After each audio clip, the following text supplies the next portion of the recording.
আমাদের ছাত্র ভাইরা প্রায় 1400 মানুষ জীবন উৎসর্গ করেছে যেরকম একটি রাষ্ট্র বিনির্মাণের জন্য, সেটা কিন্তু সফলভাবে করা সম্ভব হয়নি। তার কারণ হচ্ছে কোনো আদর্শিক ভিত্তি ছাড়া আমরা একটা বিপ্লব করে ফেলেছি।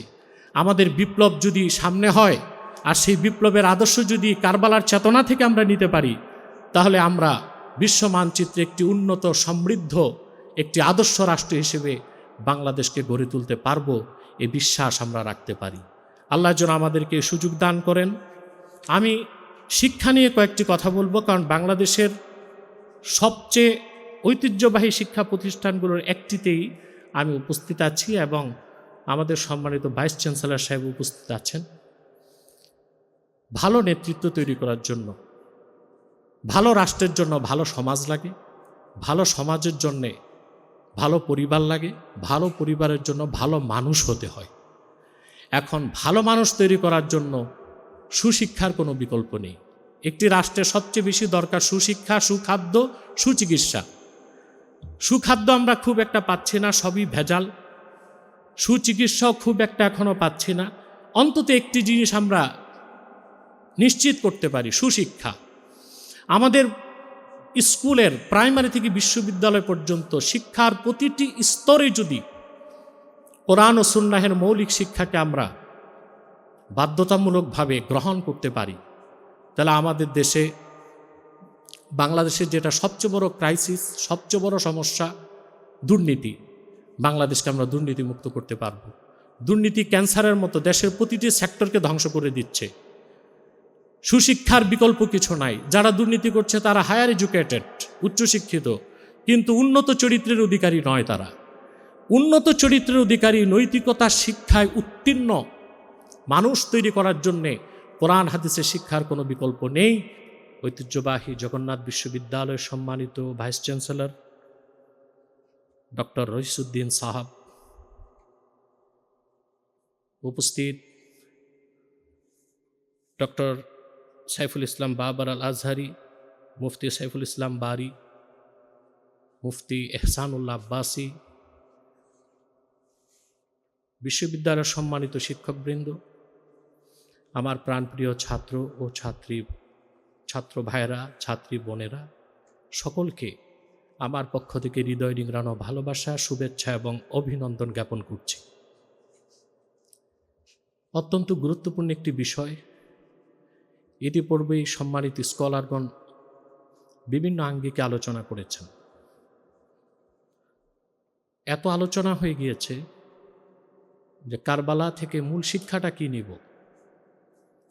যে শিক্ষাটা বুকে ধারণ করে বাড়ি যাব, হলটা ছাড়ব, আমি সেই বিষয়টাই আলোচনা করব।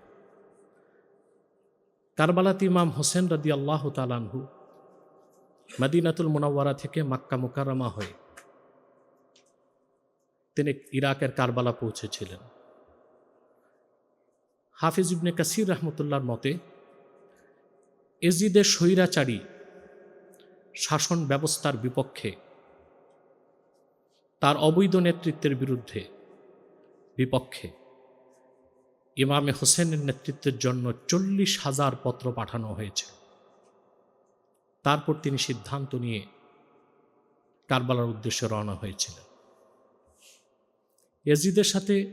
এজিদি বাহিনীর সাথে ওনার দ্বন্দ্ব হলো কি নিয়ে? সেটা কোনো ক্ষমতার দ্বন্দ্ব ছিল না, একান্তই বিষয়টা ছিল রাজনৈতিক আদর্শের দ্বন্দ্ব। এখন রাজনৈতিক আদর্শ, রাষ্ট্র বিনির্মাণ, নৈতিকতার মানদণ্ড, নেতার গুণাবলী, এ সবগুলি হচ্ছে রাজনীতির সাথে রিলেটেড বিষয়। মূল বক্তব্যের আগে একটি ছোট্ট ভূমিকা, একেবারেই দীর্ঘ নয়, নাতি দীর্ঘ, আমি আপনাদের সামনে উপস্থাপন করছি। রাষ্ট্রবিজ্ঞানে একটি বিষয় নিয়ে মতভেদ আছে। রাষ্ট্রের অস্তিত্ব আগে এসেছে না আইনের অস্তিত্ব? অধিক সংখ্যক রাষ্ট্রবিজ্ঞানীদের মতে আইনের অস্তিত্ব আগে এসেছে। আইন, রাষ্ট্র, রাজনীতি এসব নিয়ে প্রাচীনকাল থেকে মানুষের চিন্তা ছিল, কিন্তু এটা দুইটা ধারায় চলে এসেছে। একটি ওহির এলম থেকে উৎসারিত, আর একটা হচ্ছে মন মস্তিষ্ক প্রসূত চিন্তা থেকে। আমরা যদি রাজনীতি, রাষ্ট্র ব্যবস্থা, রাষ্ট্র দর্শন নিয়ে কথা বলি, সক্রেটিসের নাম আসে। তার একটি বিখ্যাত উক্তি আমরা জানি, নো দাই সেলফ, নিজেকে চেনো। এই কথাটির উপর গ্রিক দর্শন গড়ে উঠেছে। গোটা দর্শনের 3000 বছরের ইতিহাস পর্যালোচনা করলে দেখা যায় এটি সবচেয়ে অথেন্টিক বক্তব্য দর্শনের। কথাটি সক্রেটিস কীভাবে পেয়েছে আমি চিন্তা করেছি। তিনি তো পৌত্তলিক ছিলেন। আমি গবেষণা করে দেখেছি সময়টা ছিল হযরতে দানিয়াল আলাইহিসসালামের। তখন দানিয়াল আলাইহিসসালামের কিছু অনুসারী যারা তাওরাতে শিক্ষাকে লালন করত, তারা চলে গিয়েছিল গ্রিসে। সেখানে যে তারা এই বক্তব্যটি প্রচার করেছে যে আত্মপরিচয়কে জানতে হবে। ডেলফি মন্দিরে কথাটি লেখা ছিল। সক্রেটিস সেখান থেকে বক্তব্যটি নিয়েছে, নিজেকে চেনো। কিন্তু সেই কথার সাথে ওহির জ্ঞান ছিল না, সেজন্য মানুষ নিজেকে এক একভাবে চিনেছে। চিনতে চিনতে সক্রেটিসের উত্তরসূরি ব্রিটিশ বিজ্ঞানী চার্লস ডারউইন নিজেকে চিনল বানরের বংশধর হিসেবে। এটা আপনারা জানেন। তার থিওরি অফ এভলিউশন, যেখানে সে বলেছে বিবর্তনবাদের মাধ্যমে বানর থেকে, শিম্পাঞ্জি থেকে, ওরাং ওটাং থেকে মানুষ এসেছে। সক্রেটিস বলে গেছে নিজেকে চিনো, ডারউইন চিনেছে বানর হিসেবে। কারণ সক্রেটিসের ওই কথার সাথে ওহির এলম ছিল না। যদিও বা পৃথিবীর সমস্ত বিজ্ঞানীগণ একমত, যারা সত্যিকার অর্থে বিজ্ঞানী, the theory of evolution is not scientific fact but hypothesis of Charles Darwin. এটা ডারউইনের একটি মতবাদ। আমি বললাম যে কথা, এই যে আত্মপরিচয় মানুষ নিজেকে চিনবে, এই চিনার জন্য ওহির এলমের কোনো বিকল্প নাই। সঠিকভাবে মানুষ যখন নিজেকে চিনতে পারবে তখন সে সুন্দর সমাজ এবং রাষ্ট্র গঠন করতে পারবে। আর যখন সে নিজেকে চিনবে যে সে পশু বা ইতর প্রাণী, তখন তার সমাজ ও রাষ্ট্রের মূল হবে যান্ত্রিক জীবন, রোবোটিক জীবন। সেখানে আধ্যাত্মিকতা থাকবে না, মানসিক শান্তি থাকবে না, আইনের শাসন থাকবে না। পৃথিবীতে এখন কোথায় আইনের শাসন আছে? ওয়েলফেয়ার স্টেট যারা বলছে, আমেরিকা, ইউরোপ, সেখানে শ্বেতাঙ্গরা কৃষ্ণাঙ্গদের উপর অত্যাচার করছে, সেখানে মুসলিমদের উপর নিপীড়ন হচ্ছে। আসলে কোরআন ও সুন্নাহের শিক্ষার বাইরে যে আইনের শাসন কখনো কল্পনাই করা যায় না। আমি কোরআন শরীফ থেকে যে আয়াত পড়েছি, আল্লাহ বলেছেন, ইন্না আরাদনাল আমানাতা আলাস সামাওয়াতি ওয়াল আরদি ওয়াল জিবাল, আমি আমার আমানতকে তুলে ধরেছি আকাশ, জমিন এবং পর্বতমালার সামনে। ফাআবাইনা আন ইয়াহমিলনাহা ওয়া আশফাকনা মিনহা ওয়া হামালাহাল ইনসান। আকাশ, জমিন, পর্বতমালা আমার পক্ষ থেকে আমানত গ্রহণে বিনয়ের সাথে অপারগতা স্বীকার করল।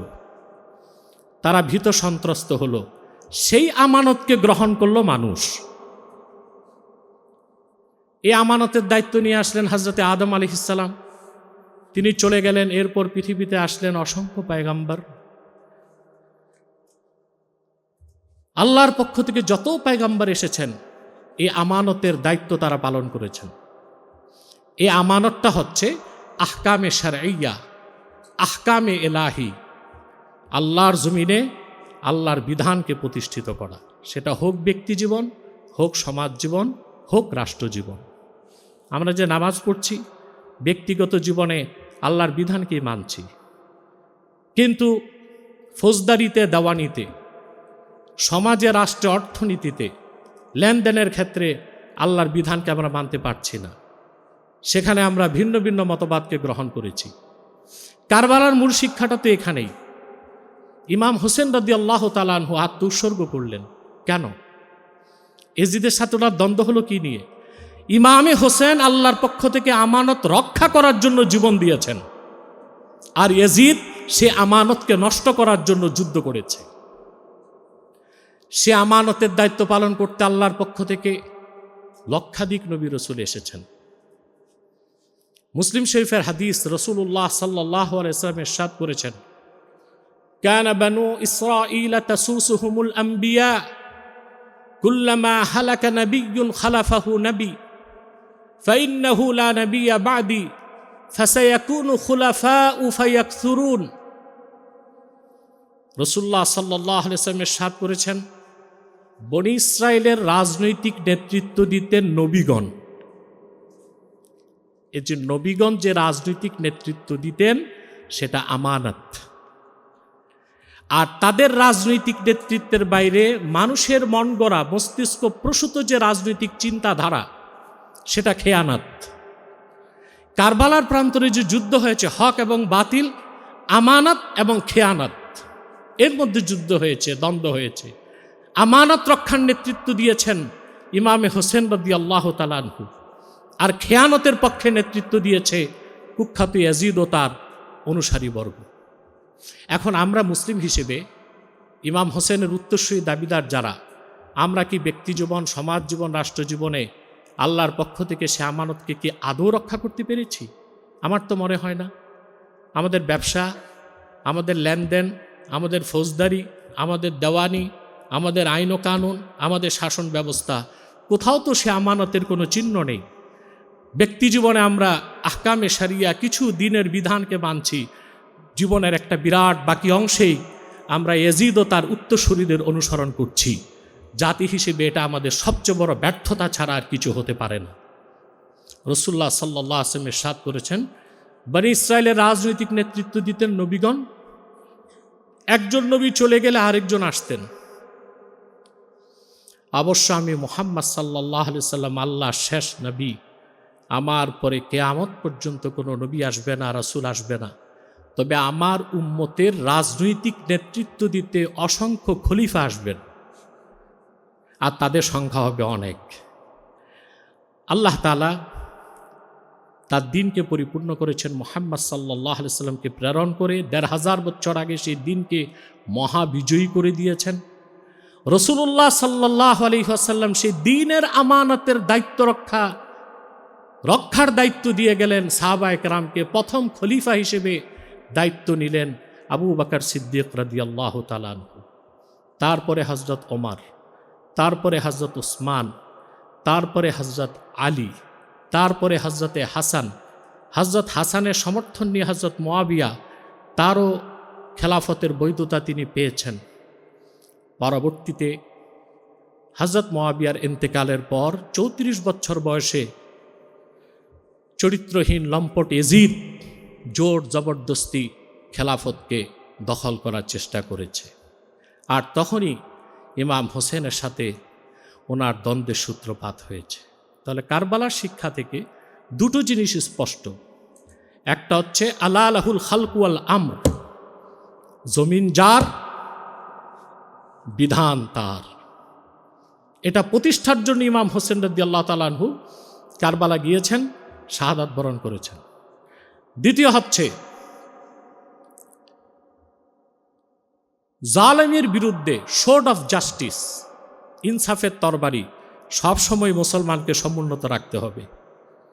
যদিও বা পশ্চিমা বিশ্ব জিহাদের নাম শুনলে তাদের চুলকানি হয়, সন্ত্রাসের গন্ধ খুঁজে, অথচ আমরা লক্ষ্য করলে দেখতে পাই পৃথিবীতে কোনো মারণাস্ত্র কোনো মুসলিম বিজ্ঞানী আবিষ্কার করে নেই। মুসলিমরা আবিষ্কার করেছে অ্যালগরিদম, লগারিদম, ফিজিক্স, কেমিস্ট, মহাকাশ বিজ্ঞান। আব্বাস বিন ফিরনাস মহাকাশ বিজ্ঞানের জনক, আবুল কাসেম জাহরাবি চিকিৎসা বিজ্ঞানের জনক, ইবনে খালদুন রাষ্ট্রবিজ্ঞানের জনক। কোনো একটি মাস ডিস্ট্রাকটিভ উইপন, প্রবল মারণাস্ত্র যা মানুষকে ধ্বংস করে, একটি জিনিসের আবিষ্কারও কোনো মুসলিম বিজ্ঞানীর হাতে হয়নি। মুসলমান যা দিয়েছে পৃথিবীকে, মানুষকে কল্যাণ দিয়েছে, সফলতা দিয়েছে, সমৃদ্ধি দিয়েছে, শৃঙ্খলা দিয়েছে, বিশ্বের মানুষকে উপকার ছাড়া মুসলিম বিজ্ঞানীগণ কিছুই দেয়নি। কিন্তু অথচ তারাই চোরের মার বড় গলা, সেই হিসেবে মুসলিমদেরকে সন্ত্রাসী বলার চেষ্টা করে। সন্ত্রাস ও জিহাদ এক জিনিস নয়। একজন চিকিৎসক রুগীর দেহের পচা অংশ অপারেশন করে কেটে দিলে সেটা অপারেশন, সেটা সন্ত্রাস নয়। হযরত ইমাম হোসেন যে জিহাদের শিক্ষা কারবালায় দিয়েছেন সেটা হচ্ছে দুষ্টের দমন, সত্যের প্রতিষ্ঠা, জালেমকে নির্মূল করা, জালেমের সাথে কোনোদিন আপোষ হতে পারে না। তিনি একমাত্র জিহাদ ফি সাবিলিল্লাহর ঝান্ডাকে ধারণ করে আল্লাহর পক্ষ থেকে প্রদত্ত আমানতকে রক্ষা করতেই তিনি কারবালার প্রান্তরে উপস্থিত হয়েছিলেন। এটা তার বক্তব্য থেকে আমরা দেখতে পাই।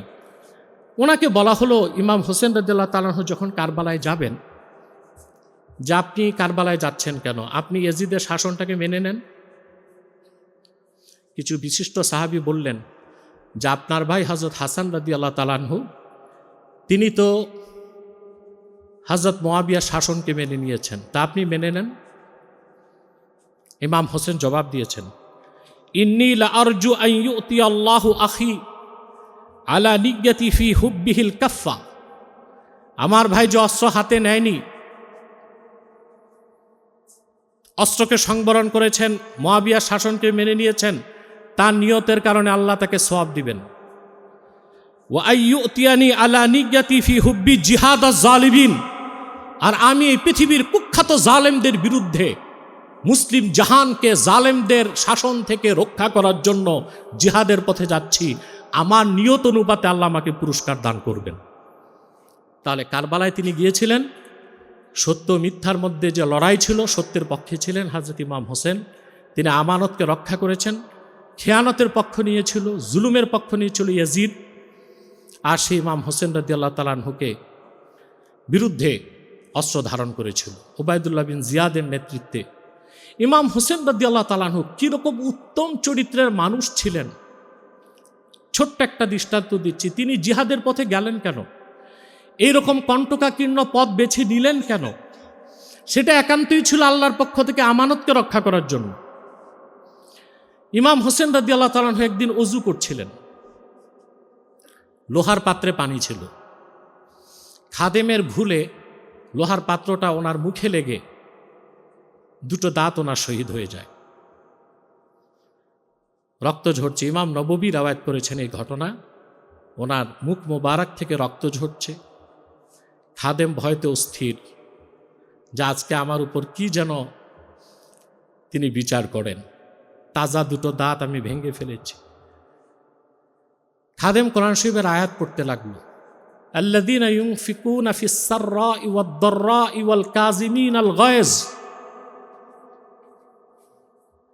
আল্লাহর নেককার বান্দাগণ, প্রকৃত মুমিনগণ অভাব এবং সচ্ছল সর্বাবস্থায় দান করে, ওয়াল কাযিমিনাল গায়জ, রাগকে দমন করে।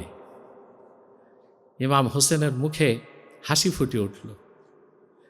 তিনি বললেন, আমি আল্লাহর জন্য রাগকে দমন করলাম। এবার খাদেম চিন্তা করতেছে, আমি যে ওনার ক্ষতি করলাম, জরিমানা তো লাগবে।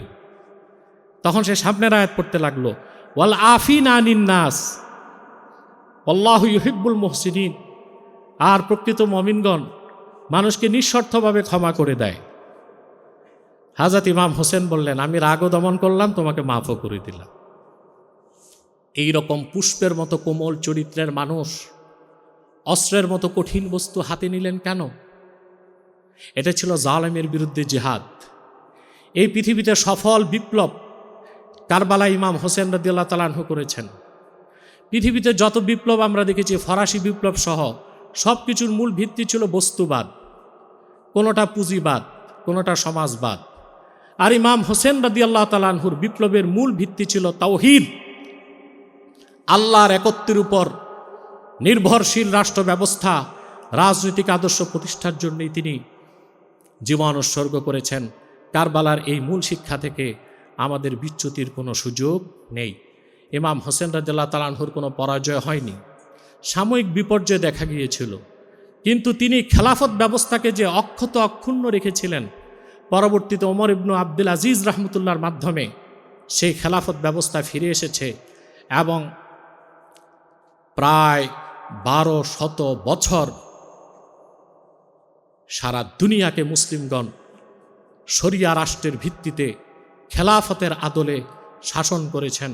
যখন পৃথিবীর প্রতিটি প্রান্তে ইনসাফ প্রতিষ্ঠিত হয়েছে, সকলের অধিকারকে রক্ষা করা হয়েছে, আজকেও যদি বাংলাদেশকে আমরা একটি ওয়েলফেয়ার স্টেট বা আদর্শ রাষ্ট্র হিসেবে গড়ে তুলতে চাই, ইমাম হোসেন রাদিয়াল্লাহু তাআলা আনহুর রাজনৈতিক আদর্শ গ্রহণ করার কোনো বিকল্প আমাদের কাছে নেই। একটি সুন্দর রাষ্ট্রের জন্য কি কি প্রয়োজন হয় আমরা এটা জানি। মূল 4টি উদ্দেশ্যের জন্য একটি রাষ্ট্র হয়। তার প্রথমটি হচ্ছে to establish sovereignty of law, আইনের সার্বভৌমত্ব প্রতিষ্ঠিত করা। ইসলাম আইনের ক্ষেত্রে আহকামে শরিয়া মানার ক্ষেত্রে সবচেয়ে বেশি গুরুত্ব দিয়েছেন। দ্বিতীয় হচ্ছে to establish equality for all, সবার জন্য সমান অধিকার নিশ্চিত করা। এটাও একটি আদর্শ রাষ্ট্রের বা ওয়েলফেয়ার স্টেটের অন্যতম একটি কাজ। তৃতীয় হচ্ছে to set up constitutional government, একটি সাংবিধানিক রাষ্ট্র গঠন করা রাষ্ট্র গঠনের মূল উদ্দেশ্য। 4 নাম্বার হচ্ছে to promote good life for citizens, জনগণের জন্য, নাগরিকদের জন্য ভালো জীবন ব্যবস্থা করা, জীবনযাপনের ভালো ব্যবস্থা করা। আমরা এই সব কিছু থেকে বাংলাদেশের মানুষ বঞ্চিত হয়ে আছি। আমাদের ছাত্র ভাইরা প্রায় 1400 মানুষ জীবন উৎসর্গ করেছে যেরকম একটি রাষ্ট্র বিনির্মাণের জন্য, সেটা কিন্তু সফলভাবে করা সম্ভব হয়নি। তার কারণ হচ্ছে কোনো আদর্শিক ভিত্তি ছাড়া আমরা একটা বিপ্লব করে ফেলেছি।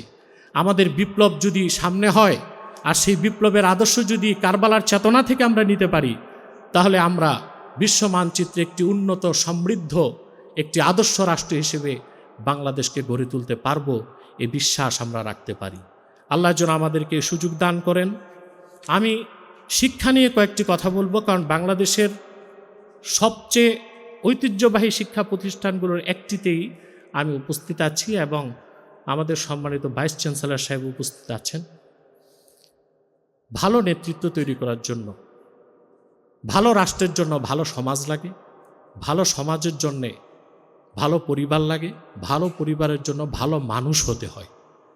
এখন ভালো মানুষ তৈরি করার জন্য সুশিক্ষার কোনো বিকল্প নেই। একটি রাষ্ট্রের সবচেয়ে বেশি দরকার সুশিক্ষা, সুখাদ্য, সুচিকিৎসা।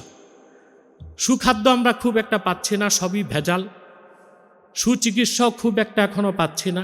অন্তত একটি জিনিস আমরা নিশ্চিত করতে পারি, সুশিক্ষা। আমাদের স্কুলের প্রাইমারি থেকে বিশ্ববিদ্যালয় পর্যন্ত শিক্ষার প্রতিটি স্তরে যদি কোরআন ও সুন্নাহের মৌলিক শিক্ষাকে আমরা বাধ্যতামূলকভাবে গ্রহণ করতে পারি, তাহলে আমাদের দেশে, বাংলাদেশের যেটা সবচেয়ে বড় ক্রাইসিস, সবচেয়ে বড় সমস্যা দুর্নীতি, বাংলাদেশকে আমরা দুর্নীতি মুক্ত করতে পারব। দুর্নীতি ক্যান্সারের মতো দেশের প্রতিটি সেক্টরকে ধ্বংস করে দিচ্ছে। সুশিক্ষার বিকল্প কিছু নাই। যারা দুর্নীতি করছে তারা হায়ার এডুকেটেড, উচ্চশিক্ষিত, কিন্তু উন্নত চরিত্রের অধিকারী নয়। তারা উন্নত চরিত্রের অধিকারী, নৈতিকতার শিক্ষায় উত্তীর্ণ মানুষ তৈরি করার জন্যে কোরআন হাদিসের শিক্ষার কোনো বিকল্প নেই। এদিকটি আমরা দৃষ্টি রাখব। আর ছাত্র ভাইদের উদ্দেশ্যে আমার একটি নাসিহা থাকবে যে আপনারা তো এখানে পড়াশোনা করছেন, অন্তত প্রতিদিন কোরআন শরীফ থেকে কিছু তেলাওয়াত করার চেষ্টা করবেন অর্থ ব্যাখ্যার সাথে, এবং হাদিস শরীফও তেলাওয়াত করার চেষ্টা করবেন, যার মাধ্যমে আল্লাহ তাআলা আপনাদেরকে ইলমের নূর দিবেন এবং আপনাদের বিচ্যুতির কোনো সম্ভাবনা থাকবে না। আল্লাহ আমাদের সকলকে কবুল করুন, আল্লাহ আমাদের সকলকে মঞ্জুর করুন। একটি সুন্দর, সমৃদ্ধ, আলোকিত বাংলাদেশ আমরা যেন গড়ে তুলতে পারি, সেই প্রত্যাশা রেখে আমি আমার বক্তব্য শেষ করছি। ওয়াখির দাওয়ানা আনিল হামদুলিল্লাহি রাব্বিল আলামিন। ওয়াসসালামু আলাইকুম ওয়া রাহমাতুল্লাহি তাআলা ওয়া বারাকাতুহু।